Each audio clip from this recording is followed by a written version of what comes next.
Hello, my friends.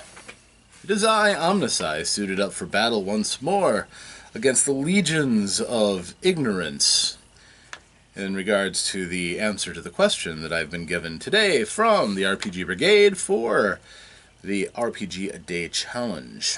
Today is the 24th, and let's answer the 24th question. Which RPG do you think deserves more recognition? Well, I'm not a huge connoisseur of the indie titles. I'm sure if you go out today and you check through other role-playing game channels, you're going to find people with a far broader depth of game knowledge for those hidden gems, the things that aren't very popular. Now, I'm not saying that all the games that I have are popular. However, none of them are really all that unknown. For instance, games that I own that I could just turn my head and look. As far as tabletop games, I have BattleTech, which is a well-known miniatures game involving mecha combat. I have Shadowrun, copious amounts of Shadowrun, which is, again, a fairly well-known game set in the not-so-distant future involving magic and technology.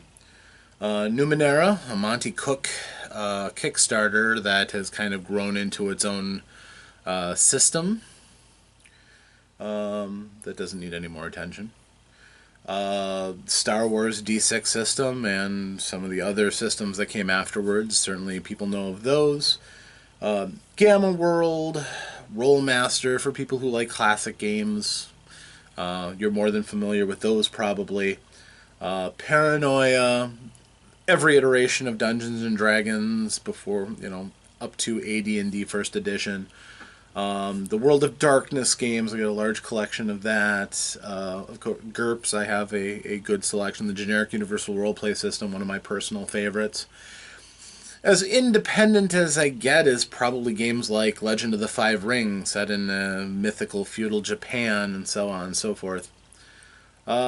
So what I have is relatively mainstream. It's certainly, most of these are for people who are more than passingly familiar with role-playing games.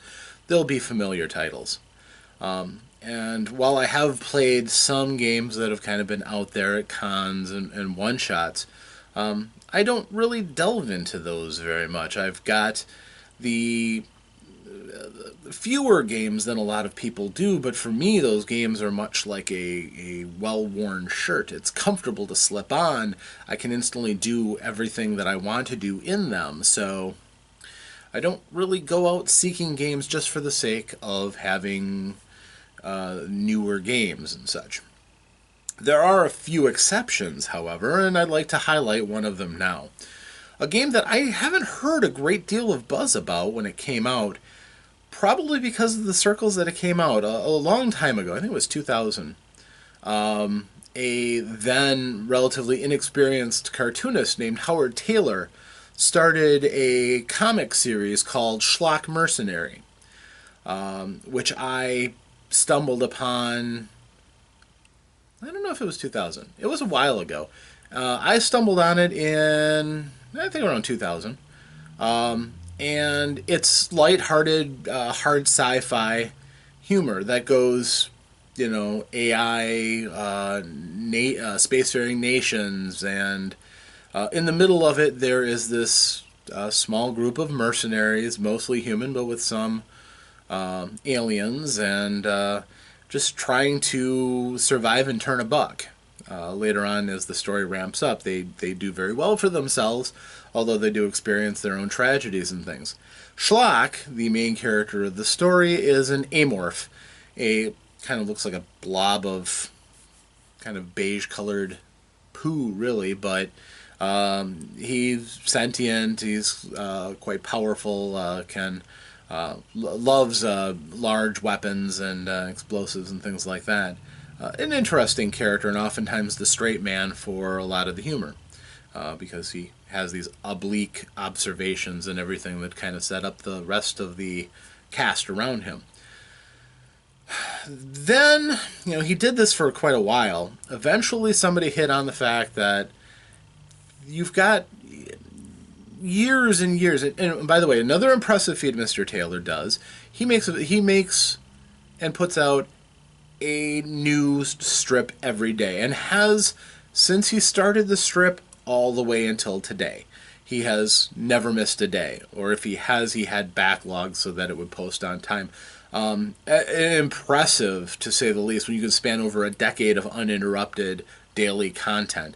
And as he's gone on, his style has gotten better and better, and he's slipped into a style which is very familiar with him now. If the name doesn't sound familiar, he is his works have been creeping outside of his webcomic. He actually illustrated, I believe, Steve Jackson's Munchkin Starfinder. Sorry, Starfinder. I believe he did the illustrations for that. So, yeah, he's a pretty good guy too. Family man, father. Left his job to work full time as an illustrator, and now he goes around giving speaking tours and such on how to write and how to maintain content. That's neither here nor there, though. We're talking about the role-playing game. And eventually, they created a role-playing game based around his universe. It's called Planet Mercenary. Now, Planet Mercenary is a game that lets you do pretty much what is in the comic. It lets you... your character is going to be a mercenary of some sort, generally. It gives you rules on weapons, skills, but it has some really innovative ideas for what you can do with characters and roleplay. Your players each control a squad. You're going to have a leader, who is going to be the prime player character, but the other members of the squad give that character more depth and more abilities. So when they're fighting, he's got a troop of people who are fighting and working together. There are also the option for using cards in it, mayhem cards, which can make the story more interesting with complications, which can benefit the players. There's a lot of neat little twists and quirks and twists that make the game interesting. Of course, there's also a lot of kibble and stuff that you can get to fully flesh out the system that they created. It seems to be a serviceable role-playing game, although I haven't had a chance to play it yet. I kickstarted it, received it, read it, and I liked what I've read. But unfortunately, I'm in the middle of long campaigns right now, so I haven't had any opportunities yet. I look forward to, in the very near future, running it. But with all of the high-profile games that have come out, it kind of got swallowed up. My feeling is that, unfortunately, it came out at the same time Starfinder did, pretty much. The science fiction version of Pathfinder. And, Howard Taylor is a great, webcomic, and he's got his audience, but as far as where his audience is and the role-playing game community, it really wasn't a huge presence, is my feeling on it. I've run his name around in a couple of circles and mentioned the game, and all I get are blank stares. It doesn't seem like people really know this game exists. And that's kind of a pity. The art quality is very good. The layout is excellent. And as I said, there are some really neat things in here that even if you don't, play a long campaign or anything, can certainly give you some ideas on how to dress up other games that you may end up playing. But I think within it, you can tell some really good stories, especially if you like the comic. And if you haven't seen the comic, I recommend it. It's family friendly. It has well rationed out science fiction rather than just bam, it's done and that's why.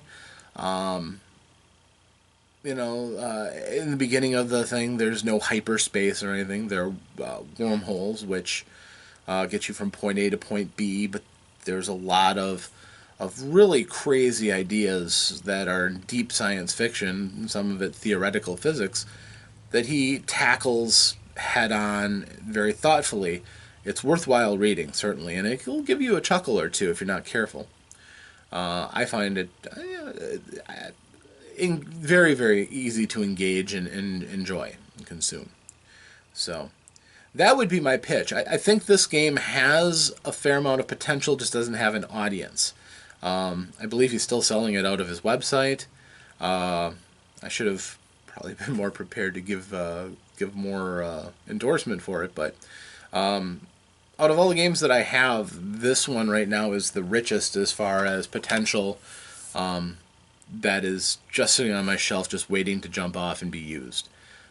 Haven't told that great story yet that I'd like to, and I really hope to do it while I've got the group of players that I have, because I think they'd really be good in the mercenary mindset. So that is my broadcast for this game and my answer to this question. I hope you've enjoyed it. I think I'm going to keep wearing this for a while. I like chainmail.